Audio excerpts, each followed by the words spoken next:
Junio 6, 1944. Costa de Normandía, sector Omaha. 06:45 horas. El Oberst Friedrich Hoffmann presionó los binoculares contra sus ojos entrecerrados mientras el amanecer gris revelaba algo que su mente se negaba a comprender. Desde su búnker reforzado en lo alto de los acantilados de Colville-sur-Mer, observaba cómo el horizonte mismo parecía disolverse en una masa oscura e interminable. No eran nubes, no era niebla, era acero. Miles de embarcaciones extendidas a lo largo de kilómetros de costa, tan densas que ocultaban el océano. El ruido era ensordecedor, motores rugiendo, artillería naval tronando, el silbido agudo de cohetes atravesando el aire húmedo de sal. Hoffmann había servido en Polonia, en Francia, en las estepas heladas de Rusia. Había visto la guerra en todas sus formas. Pero esto era algo diferente. Esto era industria convertida en apocalipsis. Bajó los binoculares y sus manos temblaron imperceptiblemente. Por primera vez en 4 años de guerra, sintió algo que había olvidado. Miedo crudo, primitivo, irracional. La Wehrmacht había construido el muro atlántico con la arrogancia de quien se cree invencible. Desde Noruega hasta España, 580.000 hombres custodiaban 8.000 kilómetros de costa fortificada.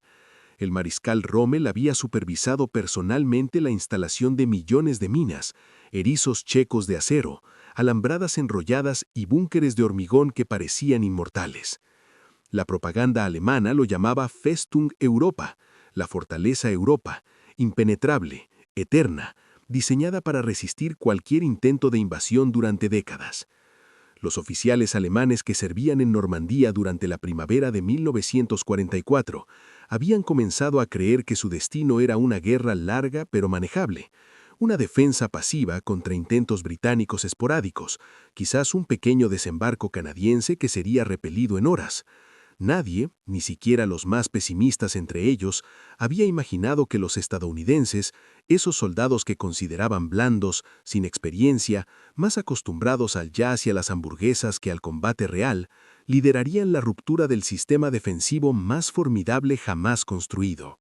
Para entender lo que sucedió en las mentes de esos oficiales alemanes cuando la infantería estadounidense atravesó Normandía, hay que comprender primero lo que esperaban ver.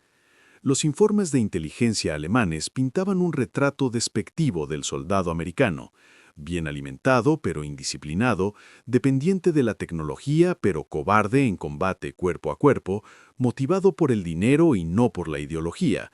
El manual de entrenamiento de la Wehrmacht de 1943 advertía a sus tropas que los estadounidenses prefieren luchar desde la distancia con artillería y aviones antes que enfrentar al enemigo directamente. Los veteranos del Afrika Korps, que habían combatido contra las fuerzas norteamericanas en Túnez en 1942, regresaron con historias burlescas de soldados que se rendían fácilmente, que llevaban demasiado equipaje, que pausaban el combate para fumar cigarrillos o comer chocolate. Un informe de la 352ª División de Infantería estacionada en Omaha Beach notaba con desdén: el enemigo americano carece de la dureza necesaria para operaciones prolongadas bajo condiciones adversas. Esta narrativa no era accidental, era ideológica.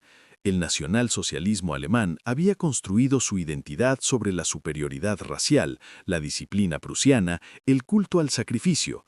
Estados Unidos, con su democracia caótica, su cultura de masas comercial, su población mezclada de inmigrantes, representaba todo lo que Alemania despreciaba. ¿Cómo podrían soldados criados en esa decadencia romper la voluntad de hierro germánica? Pero cuando las primeras lanchas Higgins comenzaron a descargar tropas en la playa de Omaha a las 6:30 horas, algo cambió en la percepción alemana. Los soldados estadounidenses que emergieron de esas embarcaciones no retrocedieron ante el fuego masivo de las ametralladoras MG-42 que escupían 1.200 balas por minuto desde los búnkeres. Caían por docenas, por cientos. El agua se tiñó de rojo. Cuerpos flotaban entre los obstáculos de acero, y sin embargo seguían viniendo. El lieutenant Heinz Severloch, ametralladorista del Widerstandsnest 62, posteriormente testimonió: «Disparé hasta que el cañón de mi arma se puso al rojo vivo. Los maté por decenas, pero no se detenían. Era como disparar contra el océano mismo». Esta obstinación, esta incapacidad para rendirse incluso frente a fuego devastador, no encajaba con el estereotipo que los alemanes habían construido. Hoffmann observaba desde su puesto de mando con creciente inquietud. Los estadounidenses no luchaban como los británicos en Dunkirk, retirándose ordenadamente. No luchaban como los franceses en 1940, colapsando en pánico. Luchaban como hombres que sabían que detrás de ellos no había retirada posible, que la única dirección era hacia adelante, hacia los búnkeres, hacia las alambradas, hacia la muerte misma si fuera necesario. Lo que los oficiales alemanes no podían comprender era el simbolismo que esos soldados americanos llevaban consigo. No era solo el rifle M1 Garand, aunque ese arma semiautomática representaba una ventaja táctica decisiva sobre el Karabiner 984K alemán de cerrojo manual. No era solo el uniforme estándar o las botas impermeables. Era algo más intangible, algo que viajaba en cada mochila, en cada bolsillo. Chocolate Hershey's. Este detalle, aparentemente trivial, obsesionó a los soldados alemanes que posteriormente fueron capturados. El chocolate se convirtió en el símbolo recurrente de la diferencia entre ambos ejércitos. Los soldados alemanes recibían raciones cada vez más escasas, pan negro duro, margarina rancia, ocasionalmente carne enlatada de dudosa procedencia. Sus raciones diarias habían sido reducidas sistemáticamente desde 1943. Muchos subsistían con menos de 2.000 calorías al día, pero los estadounidenses llevaban barras de chocolate incluidas en sus raciones estándar. Chocolate dulce, rico, abundante. Más aún, lo regalaban a niños franceses, a prisioneros, a civiles. Esta abundancia casual, este exceso que se daba por sentado, comunicaba algo que ningún discurso propagandístico podía contrarrestar. Estados Unidos poseía recursos ilimitados. Su capacidad productiva no solo equipaba ejércitos, sino que producía lujos, excesos, regalos. Para un soldado alemán que no había visto chocolate real en 2 años, que había sido entrenado en la austeridad y el sacrificio como virtudes supremas, encontrar chocolate americano en los bolsillos de prisioneros capturados era una revelación filosófica. El Tercer Reich predicaba que la dureza forja victoria, pero aquí venían hombres blandos, bien alimentados, cargados de lujos, y estaban ganando. A medida que avanzaba la mañana del 6 de junio, la realidad táctica comenzó a imponerse sobre las expectativas ideológicas. Los defensores alemanes en Omaha Beach habían infligido bajas espantosas, aproximadamente 2.400 hombres muertos o heridos en las primeras horas. Pero las cifras engañaban. Por cada soldado estadounidense que caía, 3 más desembarcaban. Las lanchas Higgins continuaban llegando en oleadas interminables, vomitando hombres y equipo con una regularidad industrial.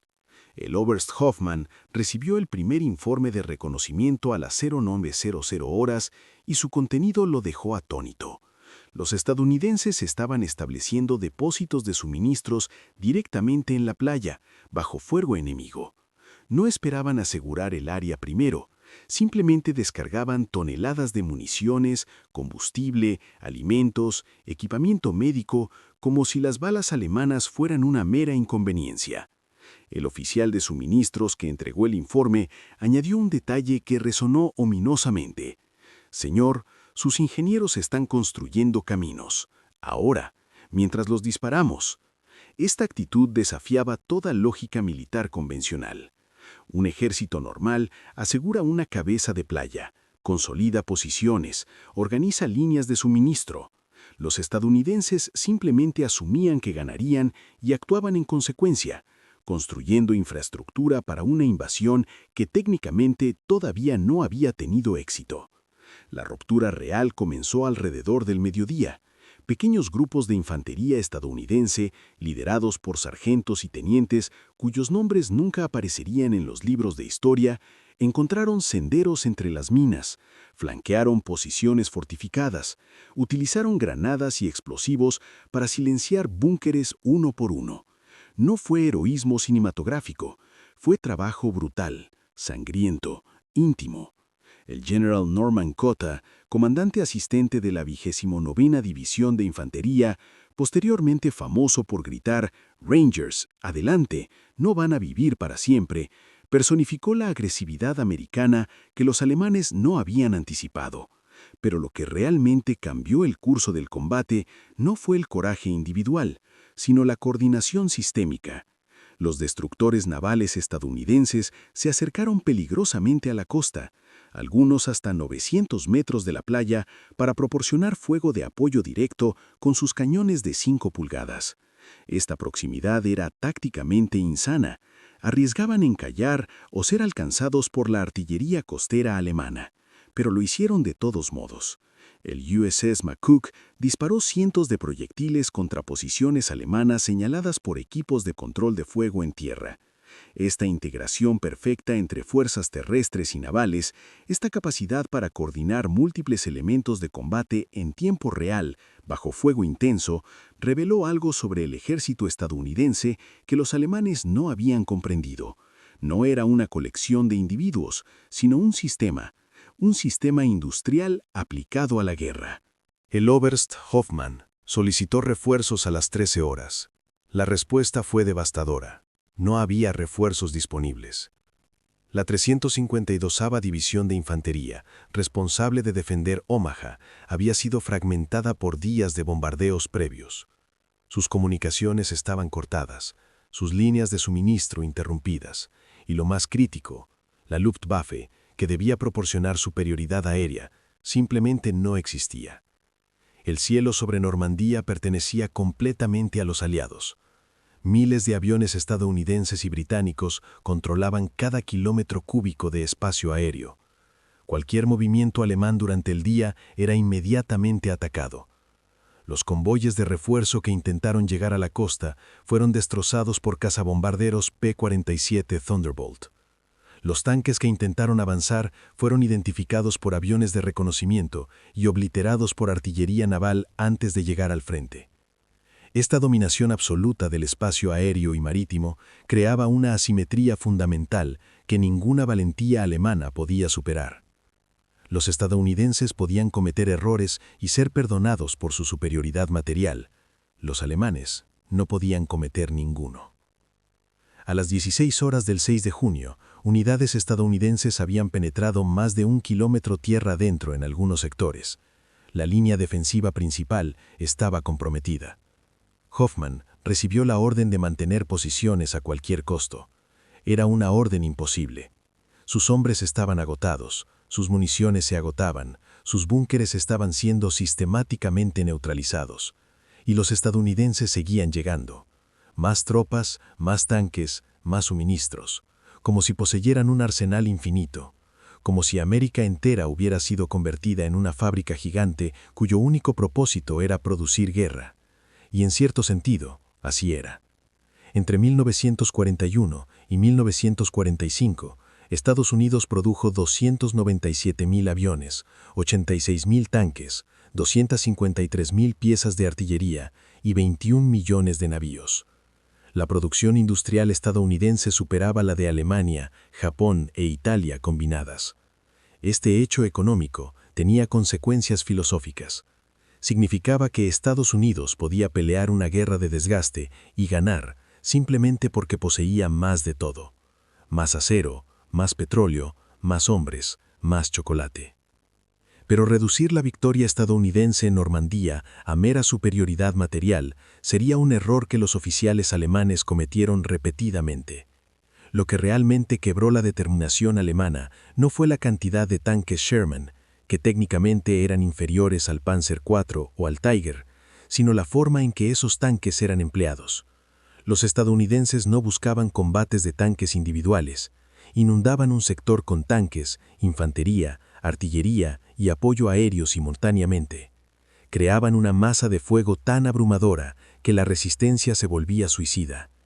El teniente Ernst Düring, de la 716ª División de Infantería, escribió en su diario el 7 de junio: «No luchamos contra soldados, luchamos contra un organismo, una máquina viviente que aprende, se adapta y nos consume. Cuando destruimos un tanque, 3 más aparecen inmediatamente.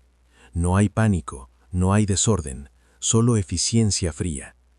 Esta observación captó la esencia de la doctrina militar estadounidense: flexibilidad, redundancia e iniciativa descentralizada. Los oficiales estadounidenses eran entrenados para tomar decisiones independientes cuando perdían contacto con el mando superior.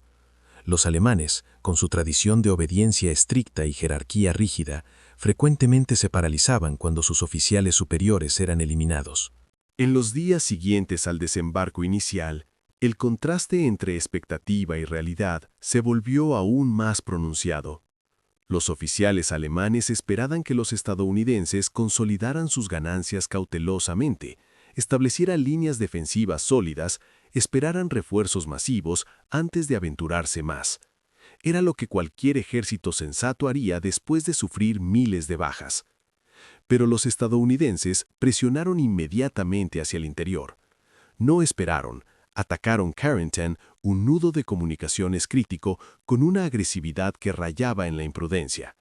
Tomaron riesgos enormes, aceptaron bajas que habrían hecho retroceder a un comandante alemán. Y seguían avanzando.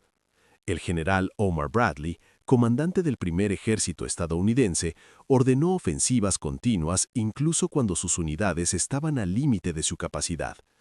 Esta estrategia de presión constante, de nunca permitir que el enemigo se recuperara, violaba los principios conservadores de la guerra de maniobras alemana. Pero funcionaba. Los alemanes nunca tuvieron la oportunidad de reorganizarse, de establecer líneas defensivas coherentes, de lanzar contraataques coordinados. Estaban constantemente reaccionando, constantemente retrocediendo, constantemente siendo empujados más allá de su punto de ruptura. El equipamiento estadounidense también desconcertaba a los alemanes.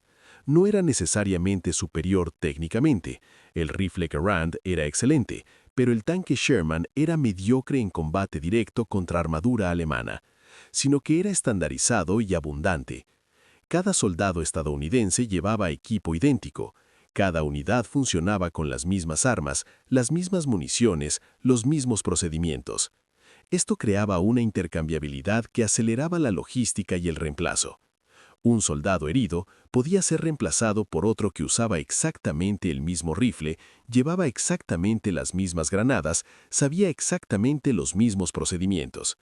En contraste, el ejército alemán utilizaba docenas de tipos diferentes de armas capturadas de enemigos conquistados: rifles checos, ametralladoras francesas, camiones rusos, cada uno requiriendo municiones y repuestos diferentes. Esta diversidad, producto de años de conquista, se convirtió en una pesadilla logística. Cuando las líneas de suministro alemanas colapsaron bajo el bombardeo aliado, muchas unidades quedaron con armas para las que no tenían municiones o municiones para las que no tenían armas. La transformación psicológica de los oficiales alemanes durante las primeras 2 semanas de la campaña de Normandía fue documentada en interrogatorios posteriores.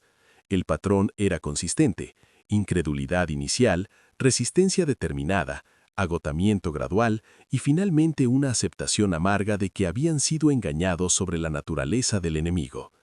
El Hauptmann Klaus von Locke, comandante de una unidad de reconocimiento blindada de la 21 División Panzer, admitió décadas después: «Nos habían dicho que los estadounidenses eran cobardes ricos que colapsarían bajo presión.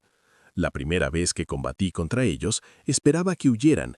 En cambio, me rodearon, llamaron artillería sobre mi posición con precisión aterradora y destruyeron 3 de mis vehículos en minutos. No eran cobardes, eran profesionales». Esta reevaluación forzada del enemigo tenía consecuencias que iban más allá de lo táctico. Significaba que las narrativas ideológicas que sostenían la moral alemana, la superioridad racial, la invencibilidad del guerrero ario, la debilidad inherente de las democracias, estaban demostrablemente equivocadas. Y si estaban equivocadas sobre esto, ¿sobre qué más estaban equivocadas? El objeto simbólico que encapsulaba esta crisis ideológica era, como se mencionó, el chocolate. Pero había otro símbolo igualmente poderoso: el Jeep.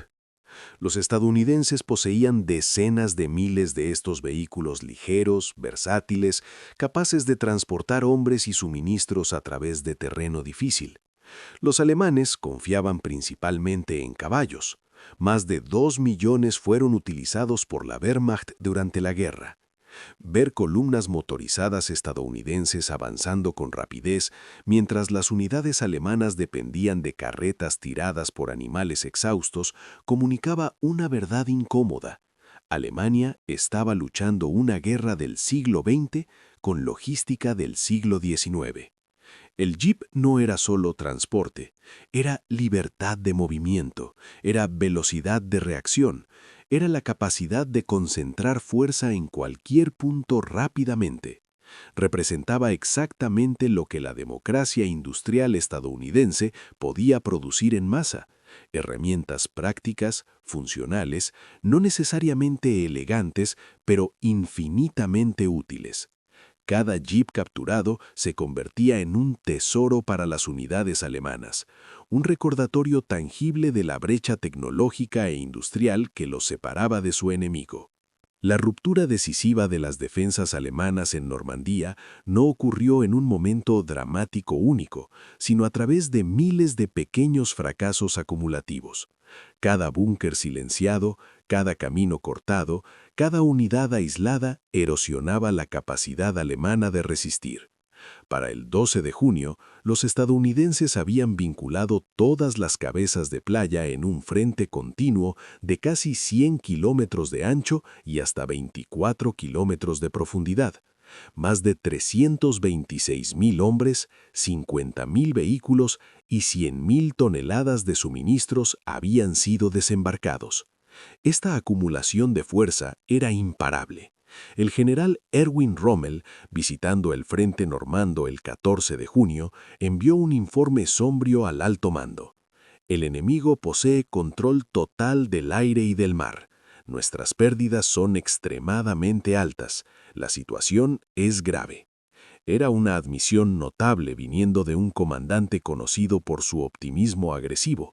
Rommel, que había derrotado a los británicos en el norte de África, que había sido llamado el zorro del desierto por su brillantez táctica, reconocía implícitamente que ninguna cantidad de habilidad militar alemana podía compensar la disparidad de recursos y organización. Los oficiales alemanes comenzaron a notar otro fenómeno perturbador: la actitud de los soldados estadounidenses capturados. Prisioneros británicos o franceses frecuentemente mostraban alivio de que su guerra hubiera terminado. Los rusos se mostraban estoicos o desafiantes, pero los estadounidenses estaban irritados, molestos por haber sido capturados, no aterrorizados.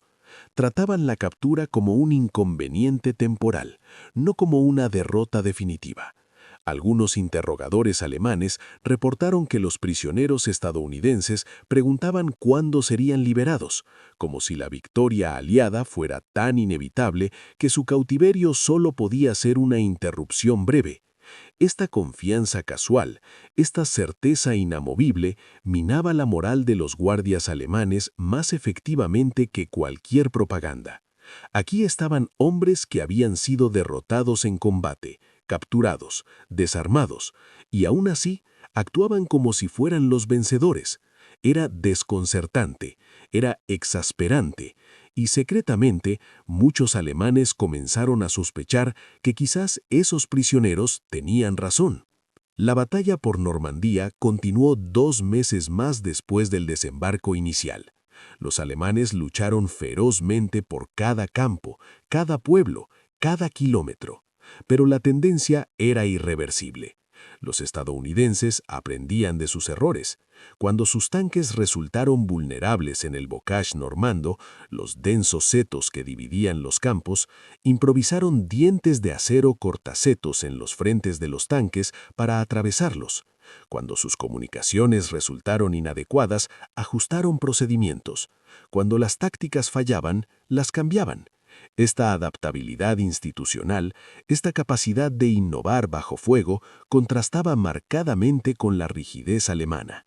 La Wehrmacht poseía oficiales brillantes y soldados valientes, pero su sistema era inflexible, incapaz de evolucionar rápidamente porque cada cambio requería aprobación desde arriba, y Hitler cada vez más micromanejaba decisiones tácticas desde su cuartel general a 1.500 kilómetros.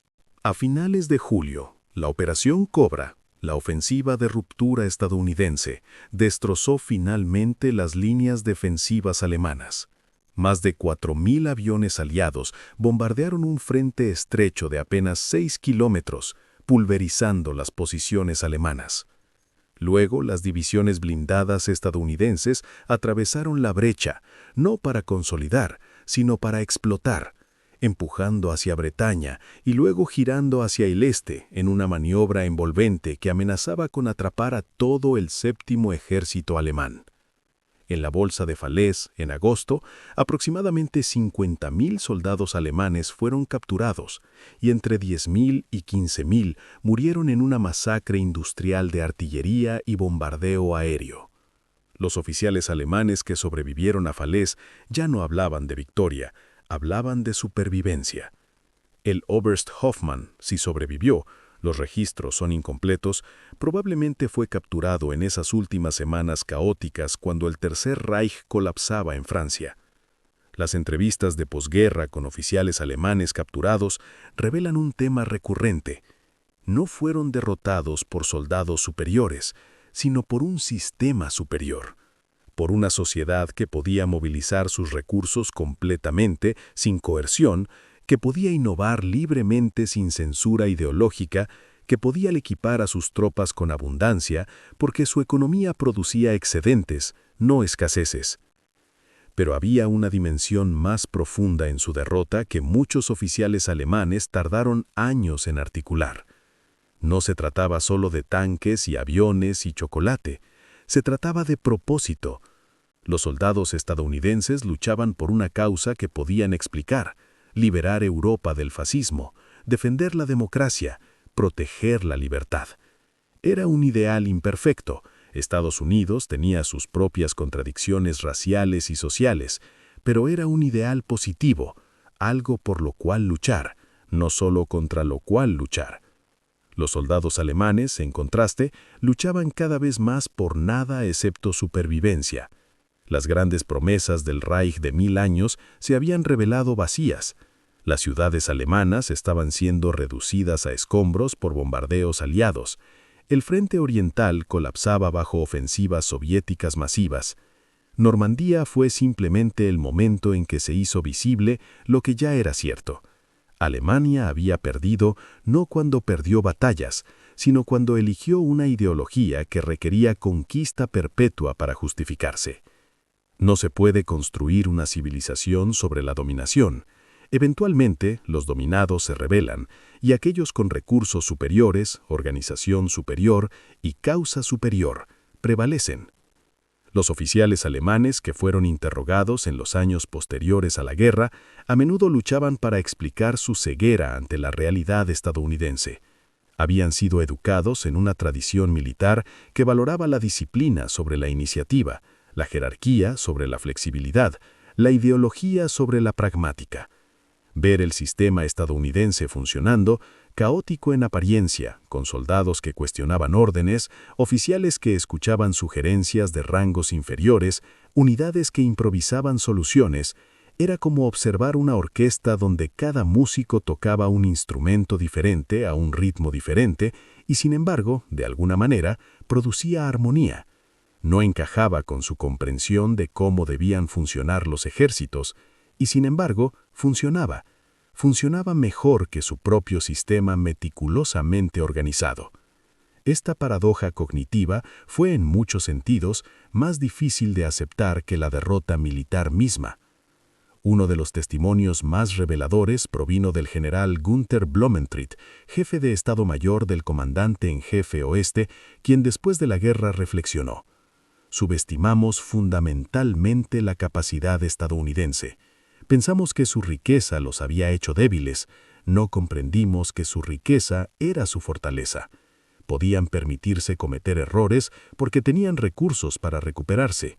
Podían equipar masivamente a sus ejércitos porque su industria era inagotable. Y, más importante, sus soldados luchaban con la confianza de hombres que sabían que su país los apoyaba completamente, no con la desesperación de hombres que sabían que su régimen los sacrificaría sin pensarlo. Esta comprensión tardía captura la diferencia central. Estados Unidos luchaba una guerra que podía sostener indefinidamente. Alemania luchaba una guerra que necesitaba ganar rápidamente o perdería eventualmente. Normandía fue el punto de inflexión donde lo eventual se convirtió en inevitable. El objeto simbólico final en esta narrativa no es el chocolate ni el jeep, sino algo más simple, la lata de raciones K estadounidenses. Cada soldado americano recibía 3 comidas completas al día en latas selladas, incluyendo carne, galletas, fruta enlatada, café instantáneo y sí, chocolate. La variedad era suficiente para que los soldados se quejaran de la monotonía, un lujo que ningún soldado alemán podía permitirse. Estas latas representaban una promesa: lucha por nosotros y te alimentaremos adecuadamente. Te trataremos como un ser humano valioso, no como un engranaje desechable. Los prisioneros alemanes que recibieron raciones estadounidenses quedaron atónitos. Muchos no habían comido tan bien en años. Algunos lloraron, otros permanecieron silenciosos, procesando la implicación de que el enemigo los alimentaba mejor que su propio ejército. Era una propaganda más efectiva que cualquier folleto lanzado desde aviones. Era la demostración tangible de que un sistema basado en la abundancia compartida podía movilizar más poder que un sistema basado en la privación impuesta. Cuando cayó París, el 25 de agosto de 1944, la guerra en el oeste estaba efectivamente decidida. Alemania continuaría luchando durante 9 meses más, infligiendo y sufriendo bajas terribles, pero el resultado nunca estuvo en duda después de Normandía. Los oficiales alemanes lo sabían. Algunos intentaron asesinar a Hitler en julio de 1944, reconociendo que la guerra estaba perdida. Fracasaron, y el Reich continuó su espiral descendente hacia la autodestrucción. Pero en las mentes de aquellos oficiales que presenciaron la ruptura estadounidense en Normandía, algo había cambiado irrevocablemente. Habían aprendido que el coraje no era suficiente, que la ideología no podía sustituir la logística, que la voluntad no podía superar la capacidad industrial y que una democracia, caótica, ruidosa, aparentemente desorganizada, podía, cuando se la provocaba, movilizar un poder tan abrumador que hacía que la resistencia fuera no solo fútil, sino absurda. El epílogo de esta historia no está en los campos de batalla de Normandía, sino en los campos de prisioneros donde decenas de miles de soldados alemanes capturados esperaban el fin de la guerra. Allí, alimentados con raciones estadounidenses, tratados según las convenciones de Ginebra, algunos comenzaron a reflexionar sobre lo que habían perdido y por qué. No fue solo una guerra, fue un choque de sistemas, de valores, de formas de organizar la sociedad humana. Uno basado en la coerción, jerarquía rígida y la creencia en la superioridad innata. El otro basado en el consentimiento, la movilidad social y la creencia en que la abundancia compartida beneficia a todos. El primero requería conquista constante para justificar sus sacrificios. El segundo podía defenderse a sí mismo y luego ofrecer ayuda incluso a sus enemigos derrotados. El Plan Marshall reconstruiría la misma Alemania que había intentado destruir a Europa. Lo que los oficiales alemanes pensaron cuando la infantería estadounidense atravesó Normandía fue complejo y evolutivo. Primero, incredulidad. Esto no puede estar sucediendo. Nuestras defensas son impenetrables. Segundo, racionalización. Tienen más recursos, eso es todo. Aún somos superiores soldado por soldado. Tercero, confusión. ¿Por qué no se detienen? ¿Por qué no consolidan? ¿Por qué siguen viniendo? Cuarto, respeto renuente. Estos no son los cobardes que esperábamos. Quinto, Agotamiento. No podemos detenerlos, no importa cuántos matemos. Sexto, aceptación amarga. Hemos perdido. No porque seamos inferiores, sino porque el sistema al que servimos estaba fundamentalmente defectuoso desde el principio. En las décadas posteriores a la guerra, muchos veteranos alemanes escribirían memorias intentando explicar su derrota. Algunos culparon a Hitler, otros a la superioridad numérica aliada. Pocos admitieron la verdad más profunda, que habían sido derrotados no por una fuerza militar superior, sino por una idea superior.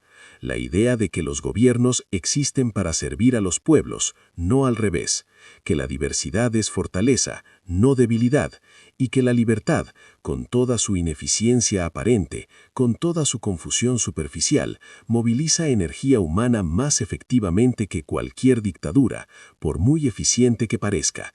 Los soldados estadounidenses que atravesaron Normandía no eran superhombres, cometieron errores, sintieron miedo, muchos murieron, pero representaban un sistema que podía aprender, adaptarse, producir y finalmente prevalecer, porque estaba fundamentado no en la fantasía de superioridad racial, sino en la realidad práctica de cooperación industrial y propósito democrático. El Oberst Hoffmann, si sobrevivió, probablemente pasó años en cautiverio procesando esta realización. Probablemente recordó ese momento en el búnker, cuando bajó los binoculares y vio el horizonte cubierto de barcos, y pensó que era imposible. Probablemente comprendió, eventualmente, que su error no fue táctico, sino filosófico. Había creído en un sistema que prometía grandeza a través de dominación. Los estadounidenses representaban algo diferente: prosperidad a través de producción, seguridad a través de alianza, victoria a través de la movilización de personas libres que elegían luchar. No era perfecto, nunca lo es, pero era sostenible, era escalable, era finalmente irresistible. Esa es la lección que Normandía enseñó a los oficiales alemanes que estaban dispuestos a aprenderla, que la libertad, con toda su complejidad e imperfección, posee un poder que ninguna tiranía puede igualar, porque la libertad libera la iniciativa humana, permite la innovación, recompensa el mérito, y cuando se organiza colectivamente hacia un propósito común, derrotar la tiranía, liberar a los oprimidos, crea una fuerza tan poderosa que puede romper cualquier muro, por muy atlántico que pretenda ser. En el final, no fueron los búnkeres los que fallaron, fue la ideología que los construyó. Y los soldados estadounidenses, con sus jeeps y su chocolate y sus rifles semiautomáticos, simplemente eran los mensajeros de esa verdad inevitable, avanzando a través del humo y la sangre de Normandía hacia un futuro que el Tercer Reich nunca habría podido alcanzar, porque estaba basado en una fantasía sobre la naturaleza humana. La democracia, con todos sus defectos, comprendió algo esencial: que las personas libres, bien equipadas y justamente motivadas, pueden lograr lo que los esclavos ideológicos nunca podrán. Y esa comprensión, más que cualquier arma, ganó la guerra.